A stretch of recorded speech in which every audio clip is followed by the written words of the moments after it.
kita lanjutkan kembali pembahasan.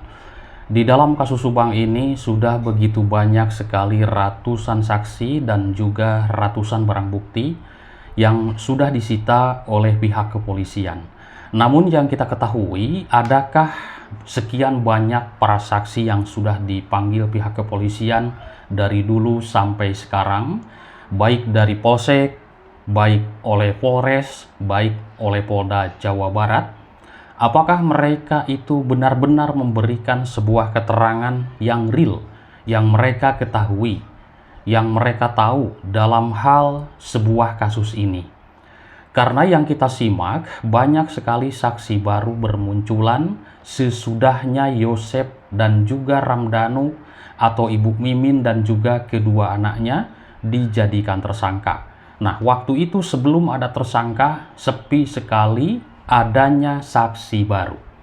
Apakah saksi baru tersebut benar-benar mengetahui tentang keberadaan waktu itu benar Yosep ada di TKP, benar Danu melakukan ada di TKP, Ibu Mimin, Arigi, dan Abi? Adakah saksi yang melihat mereka? Nah, sesudah adanya tersangka, 5 ditetapkan, bermunculan saksi baru. Saksi lama pun diperiksa kembali. Mungkin itu disinkronisasi dengan saksi-saksi yang sudah lama diperiksa. Nah, teman-teman, dalam kasus Subang ini banyak sekali lika-liku dan juga bisa jadi kebohongan karena adanya dalang yang mengatur sebuah skenario yang begitu sangat-sangat profesional. Jalan begitu berliku dalam kasus Subang ini. Begitu ratusan saksi dan puluhan barang bukti sudah disita oleh pihak kepolisian. 2 tahun lebih lamanya, akhirnya Ramdhanu mengakui perbuatannya. Waktu di awal-awal kan sudah kita lihat Ramdhanu itu ketika ditanya apakah sering berkomunikasi dengan Yosep, saya pun sempat bertanya teman-teman ya kepada Ramdhanu. Bagaimana sering nggak komunikasi dengan Yosep, dengan Yoris, dengan Yanti? Jarang bang, saya jarang berkomunikasi dengan Yosep. Saya tidak suka, katanya seperti itu. Nah, teman-teman, terbukti sekarang. Jujur kita katakan, mereka adalah satu kesatuan dalam melakukan sebuah tindakan kejahatan, teman-teman. Dan ini sudah bukti dan sudah ditetapkan oleh pihak kepolisian. Ibu Mimin, Arigi, dan juga Abi pun disebutkan oleh seorang Ramdhanu ini. Ada sebuah tanda tanya dari teman-teman seperti ini, adakah pelaku lain selain yang disebutkan oleh Ramdhanu? Jawabannya kita tunggu di pengadilan nanti. Apakah ada? Karena Pak Yosep mengatakan akan membongkar semuanya. Tunggu nanti, siap di pengadilan. Nah, ini teman-teman. Semoga dari mulut Pak Yosep itu bocor apapun itu rahasia-rahasia yang terpendam selama 2 tahun sudah lamanya dalam kasus Subang ini. Baik dari yayasannya, baik dari konflik keluarganya, baik para pelaku. Nah, baik yang terlibat adanya pun obstruction of justice dalam kasus ini. Dalam sebuah komentar ada juga yang mengatakan, ditakutkan katanya Ramdhanu ini dijadikan kambing hitam, sedangkan obstruction of justice atau OOJ ini yaitu bebas dari kasus ini. Ya, semoga jangan ada yang bebas dalam kasus ini teman-teman, karena semuanya terlibat.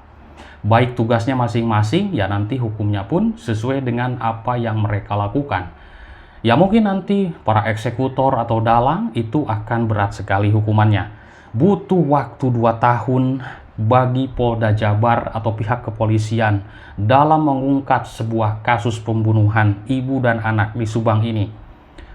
Teman-teman sudah mengetahui peristiwa tersebut di bulan Agustus, yaitu pada tanggal 17 malam di tanggal 18 Agustus 2021. Ya, dikatakan tidak begitu banyak sekali yang mengetahui tentang kejadian ini. Tidak adanya saksi yang langsung melihat, mendengar, menyaksikan. Kalau misalkan Ramdhanu tidak mengetahui, tidak mengakui bagaimana cerita sekarang ini. Apakah sudah terungkap atau belum, teman-teman? Jadi di sini pro dan kontra di masyarakat pun ya wajar sekali. Ada yang bersyukur karena Ramdhanu menyerahkan diri, mengakui perbuatannya dan juga menyebutkan nama-nama yang lainnya. Ada juga yang kontra atau tidak percaya sama sekali dengan keterangan Ramdhanu ini. Ya, kalau masalah seperti itu, kita serahkan 100% ke pihak kepolisian dan tentunya nanti akan terbuka di pengadilan. Sejak penemuan mayat tersebut di dalam bagasi mobil Alphard yang terparkir di rumahnya di garasi tersebut, di situ polisi langsung bergerak untuk melakukan penyelidikan. Namun, yang kita ketahui, yang kita pantau sejak pertengahan, yaitu 2023, belum sama sekali menemui titik terang siapa sebenarnya pelaku dalam kasus ini. Ya kan teman-teman? Yang ada para saksi hanya saling tuding-menuding, saling tuduh siapakah sebenarnya pelakunya. Nah, baru di pertengahan Oktober, atau kalau tidak salah tanggal 16 Oktober di 2023, saya menyimak sendiri, melihat sendiri, mendengar sendiri, duduk di tempat itu mendengarkan pengakuan seorang Ramdhanu yang waktu itu adalah di malam hari, yang mana Ramdhanu adalah masih kerabat dari kedua korban ini, langsung menyerahkan diri ke Polda Jabar. Kombes Pol Surawan bahkan mengatakan pada awal-awalnya itu memang Ramdhanu sudah mengakui perbuatannya, namun belum begitu yakin dan percaya. Akhirnya pihak kepolisian terus-menerus menggali dan mempelajari Ramdhanu. Akhirnya sesudah kedua kali, yaitu langsung ditetapkan sebagai tersangka. Nah ini teman-teman ya, jadi mungkin saking lugunya kita lihat ya, anak kecil lah seperti itu, anak remaja kok masa sih melakukan hal seperti itu. Ini kan tidak sangka ya, beliau ini terlibat, benar-benar terlibat dan melakukan di tempat kejadian perkara atas suruhan bosnya, yaitu Yosef Hidayah. Menurut Ramdhanu ini disuruh mengambil sebilah golok, disuruh ngangkat Ibu Tuti, disuruh pegang ini dan itu, membersihkan tempat kejadian perkara. Luar biasa. Ramdhanu meskipun memegang rahasia yang begitu besar, tapi tetap bisa menahannya. Akan tetapi terlihat dari gestur, dari gaya bicara, kan tidak lancar ya kan? Karena apa? Terlihat batinnya itu tertekan teman-teman. Secara psikologis batin itu tidak bisa dibohongi. Beliau mengatakan biasa ya, kayak gembira seperti itu, santai kan? Kita ngopi-ngopi, ngobrol, ngalor ngidul. Tapi terus terang, ketika saya bertanya atau membahas masalah kasus ini di depan Ramdhanu ini, maka Ramdhanu akan mengalihkan pembicaraan kepada yang lain. Teman-teman, itu pengalaman yang saya alami waktu dulu ya, karena sering bareng. Padahal saya pun menyelidiki, ingin sekali mendengar informasi-informasi yang sangat penting, teman-teman, yang sangat-sangat penting. Namun begitu sulit sekali untuk terbuka. Tapi sering berbicara masalah atau gambaran-gambaran atau juga mungkin petunjuk-petunjuk bahwa pelakunya si A, si B, si C, si D. Sekarang terbukti sudah disebutkannya. Nah, itu menyerahkan diri pada pertengahan Oktober lalu.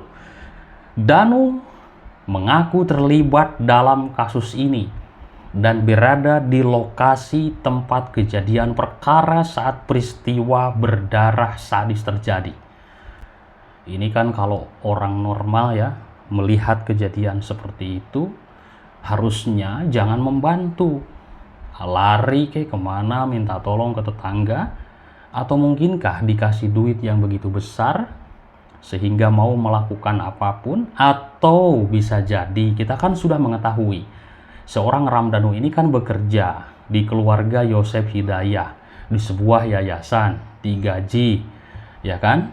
Nah jadi dia dan Ibu Tuti dan Amel itu kan keluarga, jadi otomatis manut-manut saja. Tapi ini kan kalau misalkan tidak ada dendam lah, atau mungkin juga tidak adanya unek-unek atau dendam, intinya sakit hati, tidak mungkin membantu dalam melakukan hal yang sangat-sangat keji tersebut.